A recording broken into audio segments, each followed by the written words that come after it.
Hi, my name's Simon K. Jones, and this is the audio version of Tales from the Triverse, my weekly science fiction, fantasy, crime serial. This is Gods and Robots, Part 1. Brulia, 3208, Bright Sun. The black shape moved silently across the city, floating impossibly in the air with no discernible front or back, no obvious cockpit or entry points or windows. It didn't resemble a vehicle, not even one of Mid-Earth's death machines, and getting a read on its size was difficult. As Rexon stared up at it, at times it seemed to be the size of a house, then of an entire street. The object's shape wasn't changing, but its opaque surface reflected light in an odd way, preventing his eye from holding on to recognizable details. Rexon could hear some of his guards, even some of the Akehu, muttering prayers to their gods. He couldn't remember the last time that had done anybody any good. The gods had stopped listening long ago. Christian stood next to him, looking in the same direction. Everyone in the garrison was watching the black thing moving towards the centre of the city, rising as it went. What is it? A Mid-Earth vessel? Shaking his head, Rexon signalled to several of his messengers. I've not seen it before, he replied to Christian, still uncomfortable to be speaking with the Akehu leader that had previously been on his most wanted list. The messengers ran up, their summoned communication demons ready to go. Send word to every station. Stand down and do not engage the Akehu forces. I want every intelligence expert looking towards that thing. Regroup, rearm, be ready. He turned back to Christian. I trust we can rely on you to uphold your side of the arrangement. We are sending the same message. The Ainfuz's brow was a ridge of worries. Perhaps he was finding the day as difficult to comprehend as Rexon. It's a megaship, said Princess Davila, moving across the courtyard. I don't know how it's here, though. Megaships and Max Earth AIs in general can't function on Palinor. Their batteries and energy reactors don't work in this dimension. Rexon snorted and spat onto the sandy ground. Clearly this one's found a way. What should we expect? Davila shrugged, holding one hand to her forehead, while gazing up. I wish I knew. Lola would have a better idea, probably, or Yana. They've encountered them before, more often than I have. The Koth, Lycazra was their name, stomped towards them. Perhaps a closer look is called for. I can go up there, but what should I be looking for? A crew? A way to communicate? Weaponry? All I know is that they are immensely powerful. I met a friendly one once at dinner. These things eat? Rexon recognized he was struggling to keep up with the developments. They had ventured into the unknown. Not the ship, an avatar of sorts, human-sized. It's difficult to explain. They were able to go to Mid-Earth briefly, remotely, but never here. Christian signalled for attention. Lycazra, go ahead. Davila and I will continue to make our way to the palace to locate Chancellor Baltine. I need a separate team to provide backup to the University Strike Group. Accompanied by two fellow Koth fighters, Lycazra flew up and away from the streets, towards the dark oblong hovering above the city. This had not been part of the plan. Christian was better able to adapt to changing scenarios, to change the plan while it was in action.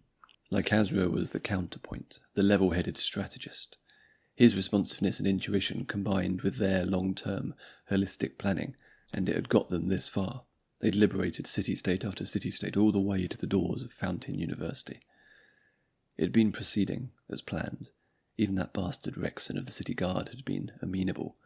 Bloodshed had been kept to a minimum, probably to Christian's significant disappointment. Then this new thing had shown up, presumably arriving through the portal. Looking down towards the university on the far side of the city, Lycazra could see smoke rising and a dust cloud hovering above the mazer. They checked the time. Yana's team should already have arrived, if they'd been injured or killed by the megaship's arrival. Putting such thoughts from their mind, Lycazra beat their wings more forcefully, rising higher, the Brulian wastes spread out beyond the city, the tip of the peak visible on the horizon. Stay alert, they said to the other Koth. We don't know what we're dealing with here. Closer now, the floating ship's hull was more discernible as a shape, undulating, covered with protrusions and furrows, like a diseased wound. Its surface glinted in the sun, but was difficult to focus upon. They flew in a loose orbit around the megaship, which was larger than had been apparent from the ground. it can have only barely squeezed through the diameter of the portal itself. It was maintaining its position above the centre of the city, a smear in the blue sky. Lycazra dared to fly closer, swooping low and along the hull, looking for openings or signs of mechanisms or anything manipulable. There was nothing. "Stay in the air," they ordered. "I'm going to land. Cover me." Drawing in their wings, they set foot on the hull. It was softer in places, more so than its metallic appearance had suggested. The colour of the surface reminded Lycazra of the mines they'd grown up in, far away in the Apollon abyss. A sound rumbled through them. "What is this place?"